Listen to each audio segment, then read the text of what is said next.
In the movie A Plastic Ocean, Nephrides whale died a horrible, painful death due to 6 square meters of plastic sheeting in its stomach, blocking its digestive system. In the book Trash Vortex, Danielle Smith Yera reports that microplastics lace 1/4 of seafood sold in markets. What do these two things have in common? Plastic is endangering our oceans and consequently the lives and livelihoods of humankind. We need to remove and reduce the amount of plastic in the ocean.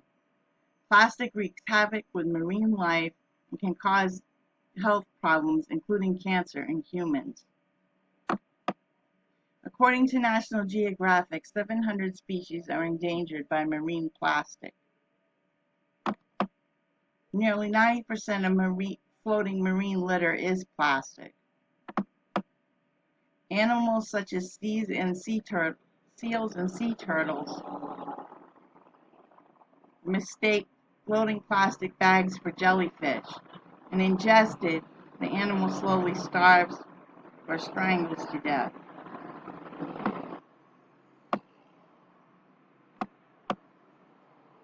Marine birds also starve to death because their stomachs full of plastic.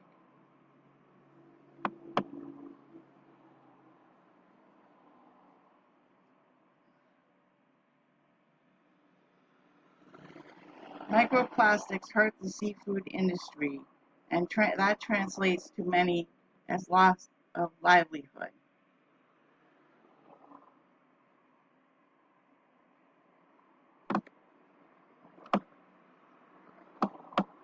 According to Casey Law and R.C. Thompson, shellfish and even microscopic zooplankton can consume microplastics, which in turn can be consumed by humans.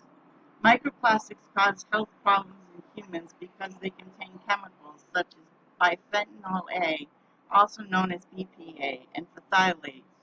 These chemicals can cause endocrine disruption, as stated by Danielle Smith Yera in Trash Vortex. BPA and phthalates can also cause developmental problems in children. These chemicals cause endocrine, as stated by BPA and phthalates can also cause developmental problems in children.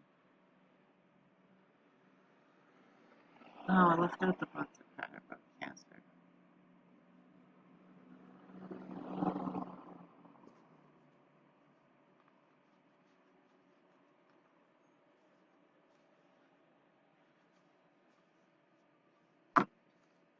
There are multiple.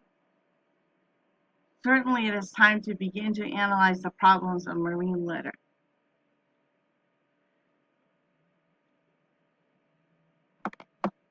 There are multiple causes of marine litter. Lack of waste management systems in the third world, poorly managed landfills, sewage treatment overflows, and manufacturing.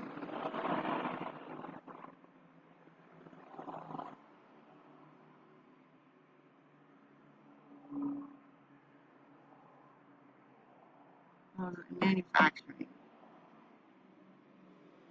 Manufacturers continue to make virgin plastics which end up in the ocean. According to Plastics for Change, it takes 250 milliliters of oil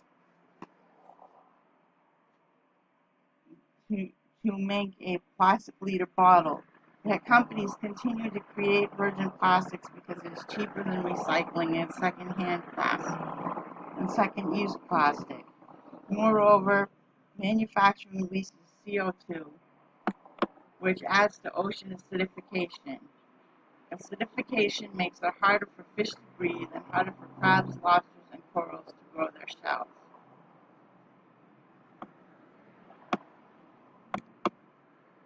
What are some solutions?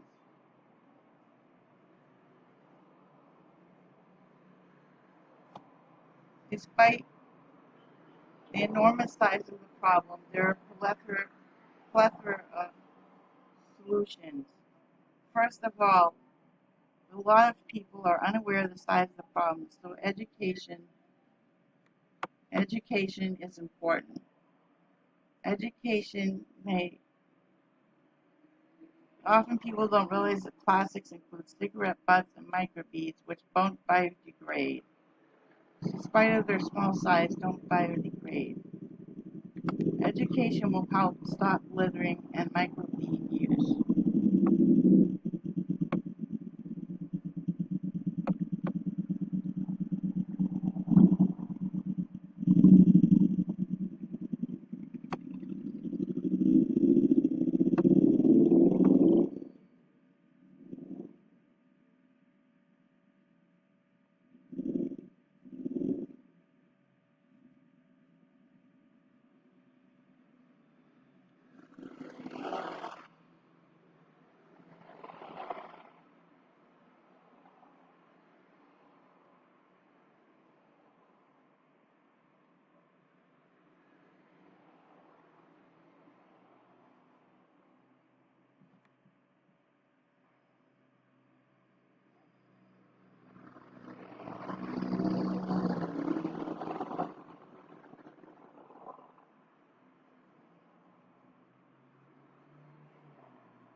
We can also ban, Australian government has banned microbeads. We can also ban microbeads as well.